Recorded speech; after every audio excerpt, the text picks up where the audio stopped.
we shall discuss the preparation of hollow arenes. Now the first method is electrophilic substitution, in which an electrophile attacks the benzene ring and the corresponding halogen is connected to the carbon atom of the benzene ring. Now here we take the example of an aromatic compound, that is toluene.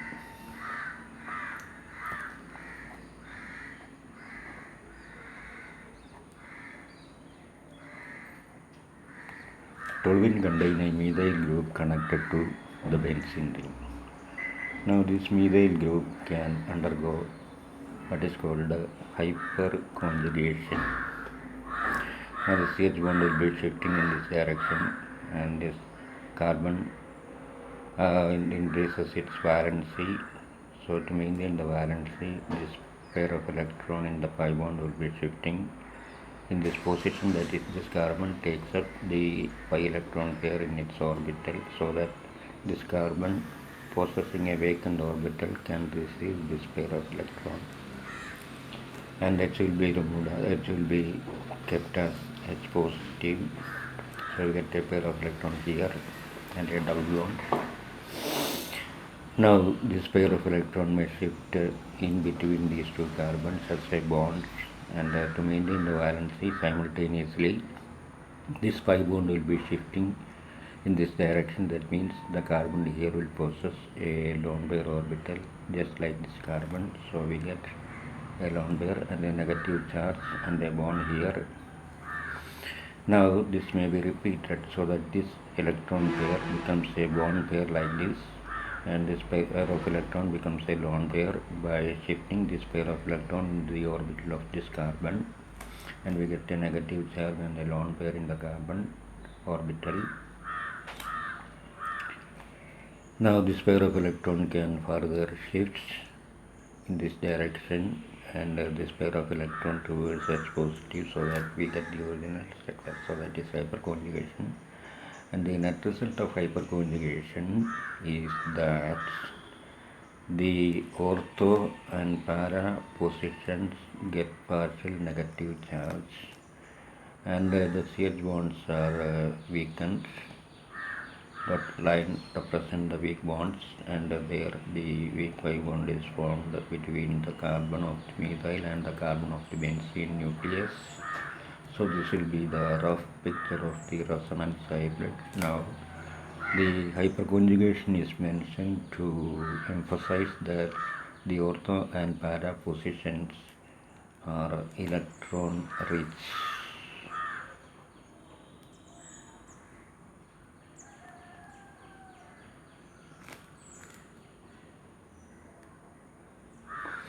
So an electrophile having a positive charge and seeking electron density may attack the ortho or para positions.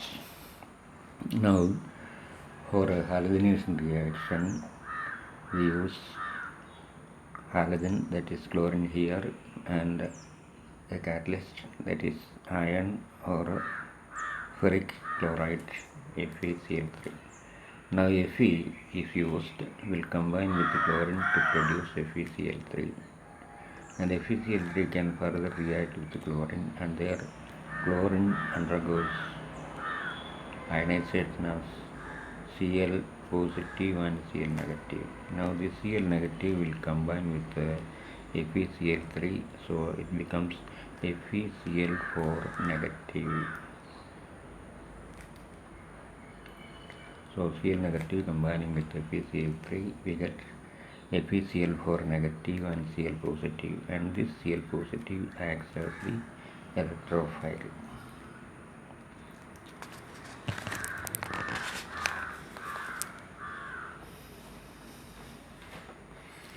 Now the Cl positive can attack the ortho or para position. Now if the attack is in the ortho position, then the pi bond here shifts like this, or it rotates like this to form a bond between this carbon and this chlorine. Then when this pi bond is rotating like this, we assume that this is a pi bond, so this becomes a sigma bond. And the share of electron of this carbon is lost, and so the carbon attains a positive charge, and there C bonds to Cl. Then there is already a CH bond here, so that is shown in the figure. Now this carbocation can be stabilized again by hyperconjugation, CH bond shifting in this direction to produce such a canonical structure. And again the other pi bonds in the benzene nucleus, benzene ring, can undergo resonance, so that this pi bond shifts into a position in between these two carbons. That means when this bond comes here, an electron is gained by this carbon, so that its positive charge is getting neutralized, and when the electron of this carbon is lost to this carbon, we get a positive charge here, so this canonical structure is formed. Now this pi bond can shift in this direction, so that the positive charge comes here. So this is a third canonical structure. So three canonical structures for the carbocation, so that the carbocation is stabilized by resonance. We show the resonance hybrids like this. This carbon atom is excluded from resonance because it is a saturated carbon. Now this is called an intermediate.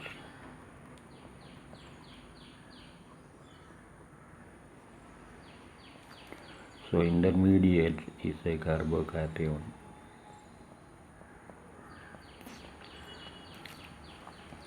Now you take any one of the canonical structures 1, 2 and 3. Suppose we are taking canonical structure 3, then the CH bond can shift in this direction, then the valency of this carbon increases.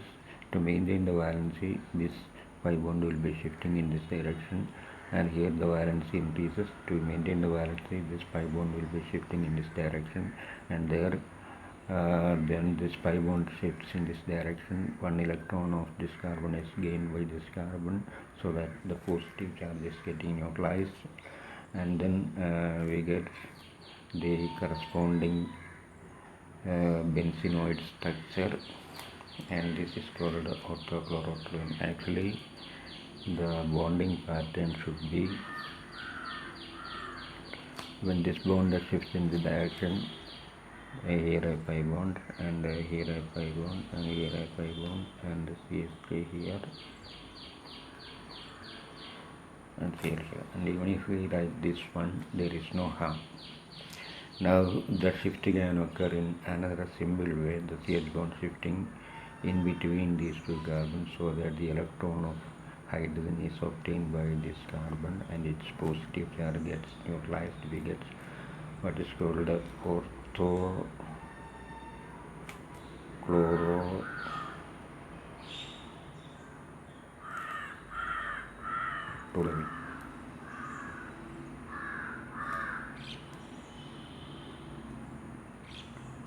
Now formation of another isomer, that is parachlorotoluene, is also possible. We get a mixture of orthochlorotoluene and parachlorotoluene.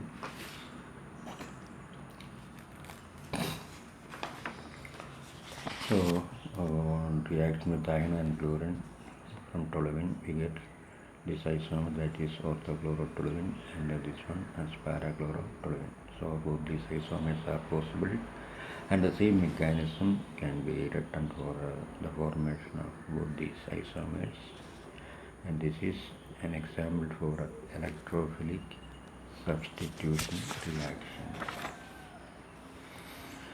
Now you need not go through the mechanism, just mentioned it for your awareness. You can study it or not study it, there is no harm.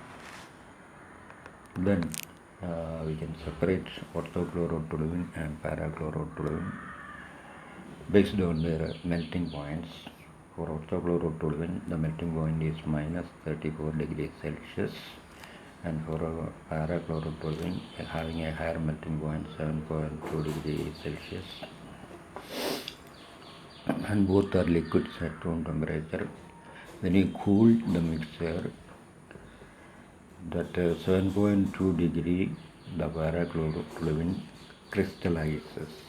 Now these crystals may be separated by filtration, so it is easy to separate orthochlorotoluene and parachlorotoluene from the mixture obtained by the reaction of toluene with chlorine in presence of iron or ferric chlorides. Now reaction of iodine with the benzene is reversible. The product is HI removed by oxidation with the nitric acid or SiO4. So C6H6 benzene reacting with iodine producing C6H5 plus HI. So one hydrogen of benzene ring is replaced by one iodine, and the replaced hydrogen combines with the remaining iodine producing HI. Now this reaction is reversible, so if you are able to remove this HI, then the reaction may occur in the forward direction, and for that HI is removed by oxidation with HNO3 or SiO4. SiO4 is called periodic acid. Now HNO3 decomposes giving H2O, 2NO2 and nascent oxygen, and nascent oxygen combines with the 2HI producing H2O and I2. So HI is removed from the site of equilibrium, so that forward reaction is forward. And if it is HiO4, it gives HiO3 and nascent oxygen, and there again 2HI combining with nascent oxygen producing H2O and I2. So both the oxidizing agents are capable of removing HI. And for bromination also we can use the previous reaction, that is the aromatic compound benzene or toluene or any aromatic compound, then treated with iron and bromine, then we get orthobromo and parabromo toluene if toluene is the starting compound. Now there are various other methods to prepare the halogen compounds, and one important method is the method starting from what is called benzene diazonium chloride. Now it's a convenient method for the preparation of aromatic halogen compounds, and there one particular named reaction is used, that is Sandmeyer reaction. Now to study this reaction we must study the preparation of a compound called benzene diazonium chloride or halide, starting from an aromatic primary amine, and the starting aromatic primary amine is aniline, that is C6H5NS2. Now benzene diazonium chloride is prepared by reacting aniline with sodium nitrite, that is NaNO2 and HCl. Then a solution of aniline in dilute hydrochloric acid is cooled in ice. Then another solution of sodium nitrite in water is cooled in ice. Now both these solutions are slowly mixed so that the temperature does not rise above 5 degrees Celsius. So you mix together a solution of an ice cooled solution of aniline in dilute hydrochloric acid and a solution of sodium nitrite in water, and then mix the solutions, and then keep the temperature below 5 degrees Celsius. Now the reactions taking place when you mix these solutions. First of all, NaNO2 reacts with HCl producing HNO2 and NaCl.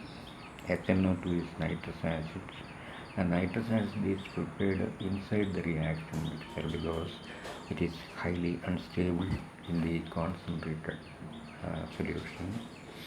It decomposes to 3HNO2 giving HNO3 plus 2NO plus H2. So nitrous acid is not available as free nitrous acid, but we have to prepare the acid inside the reaction mixture. Now HNO2 can be represented as OHN double bond O. This is the structure of nitrous acid.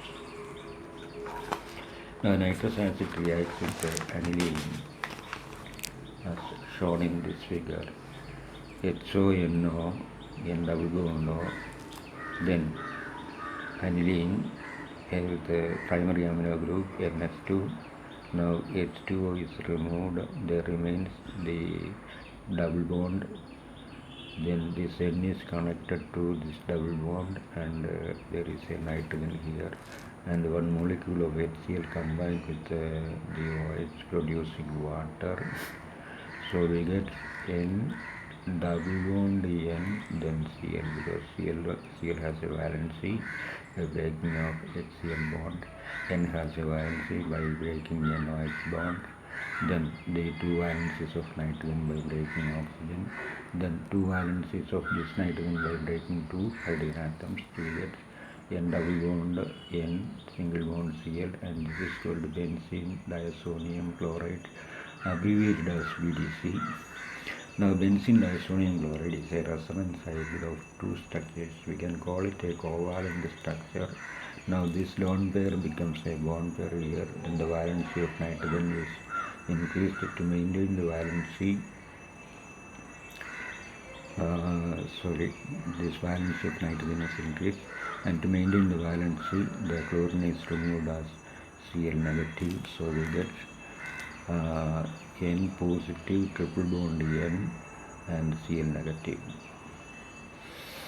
Now this N positive triple bond N is also stabilized by resonance, this pi electron pair moving over nitrogen, so that the positive charge here is increased from +1 to +2.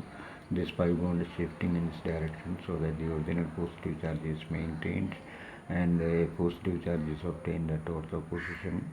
Now there is a positive charge here at the ortho position, then this pi bond moving in between these two carbons, we get another positive charge here, so this positive charge is neutralized by getting the share of this carbon. Then we get this structure. Now this pi bond may shift in between these 2 points, so that this pi electron of this carbon is given to this carbon, its positive charge getting neutralized. We get a new positive charge here, and then this pi electron pair here may come back to give N triple bond N. To maintain the valency of nitrogen, this bond will be shifting in this direction, so that this positive charge is getting neutralized, and we get back the diazonium structure. And in Sandmeyer reaction, the benzene diazonium chloride is treated with the cuprous halide and hydrogen halide, where the halogens are Cl or Br. We react it with the cuprous chloride. Cuprous chloride is CuCl or Cu2Cl2, but we accept this formula for the mechanism of the reaction. When benzene diazonium chloride is treated with CuCl or Cu2Cl2 in presence of HCl, we get chlorobenzene and nitrogen. And when benzene diazonium chloride is treated with Cu2Br2 or CuBr and HBr, we get bromobenzene and nitrogen as gaseous nitrogen. So when this bond is shifting over the nitrogen atom, its positive charge is getting neutralized and its contact with the benzene is lost, and we get N triple bond N, that is N2 as a gas. So N2 gas is a product.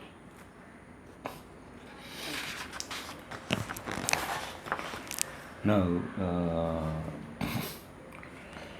in benzene diazonium chloride, diazo group also indicates nitrogen.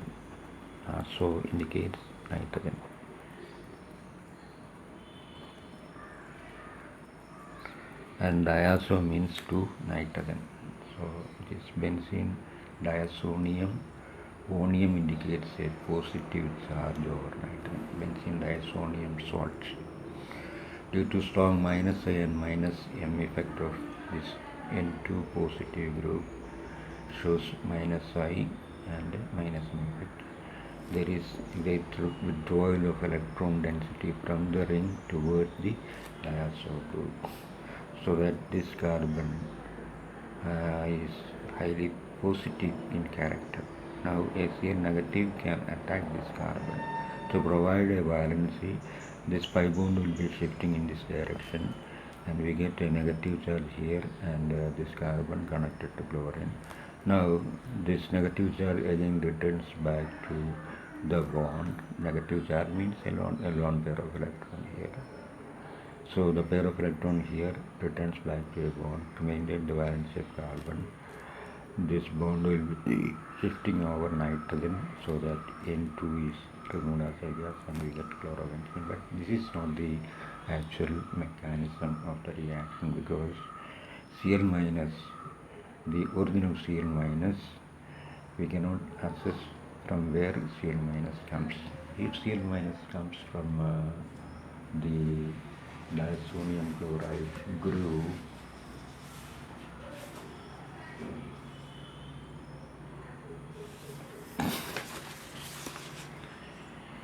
we cannot accept that, because this is a canonical structure, so Cl minus is not free. And again, among these two canonical structures, this one has higher contribution because there is charge separation here, and a higher potential energy is needed to keep these charges separately. So NCl bond is covalent, so that the resonance cycle is having a covalent character mainly between N and Cl. So Cl minus cannot come from benzene diazonium chloride. Now if it is coming from HCl, it is possible. Then what is the purpose of CuCl or Cu2Cl2? It is a catalyst. So we infer that the chlorine is coming from not from HCl, then from CuCl2, Cu2Cl2 or CuCl. Now before discussing, we can discuss the mechanism of the halogenation reaction. A complicated mechanism is given. This CuCl reacting with the Cl negative obtained from HCl. We get CuCl2 negative. Then CuCl2 negative is represented as CuCl bond and CuCl bond, and with a negative charge. And the negative charge is over copper, and that single negative charge over copper is due to an extra electron. Now the N2 positive group polarizes, taking up this pair of electron, so that the positive charge over nitrogen is neutralized. The phenyl ring loses one electron. The phenyl carbon loses one electron.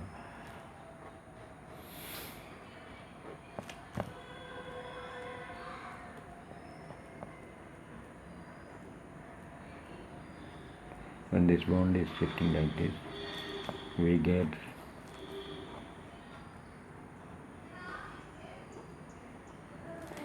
a positive charge over this carbon.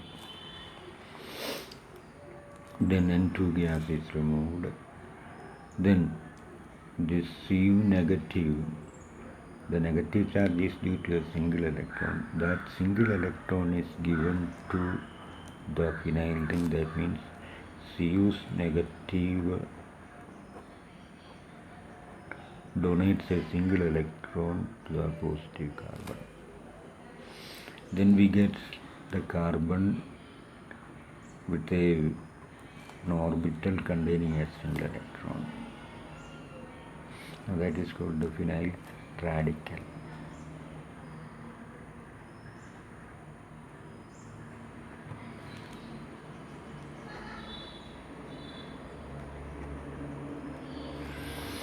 Now phenyl radical combines with a chlorine radical obtained by homolysis of this CuCl bond.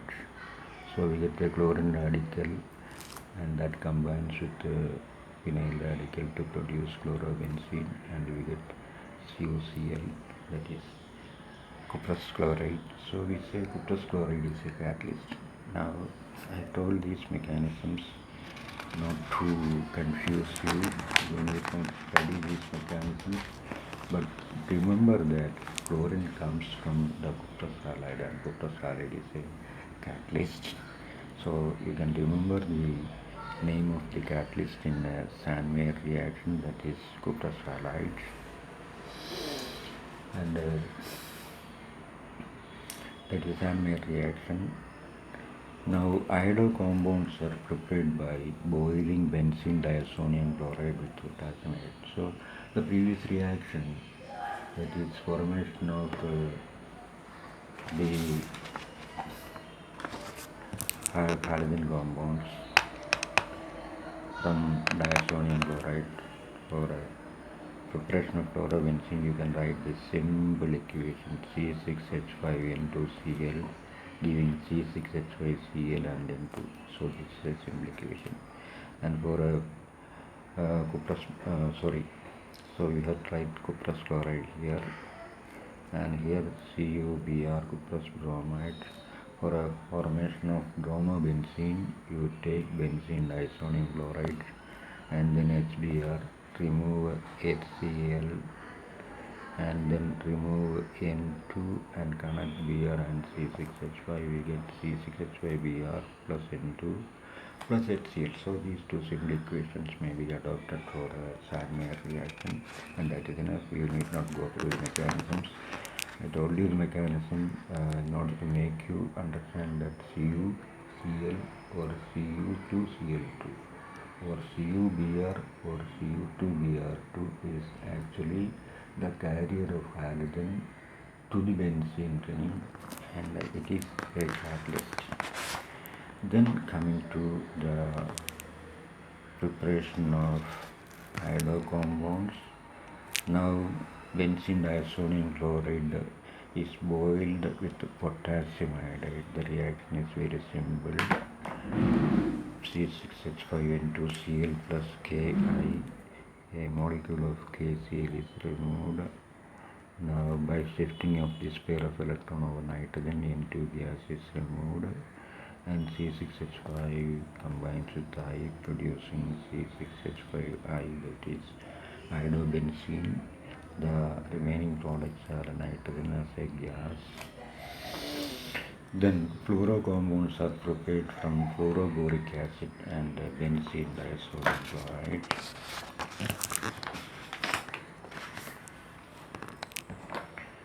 Now fluoroboric acid is HBF4. So when benzene diazonium chloride is treated with fluoroboric acid,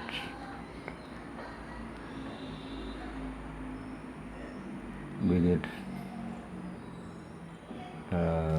diazonium chloroborate by removal of HCl. So C6H5N2 positive, BF4 negative, that is a salt-like compound. This product on gentle heating gives C6H5F, that is fluorobenzene. Then C6H5N2 positive, BF4 negative. See, boron trifluoride is removed as a product. The remaining fluoride, so BF4 negative splits into BF3 and F negative. Now this N2 positive takes up this pair of electron, so a positive charge is created. F negative combines with this positive charge, so C6H5F plus N2 plus BF3. That is enough.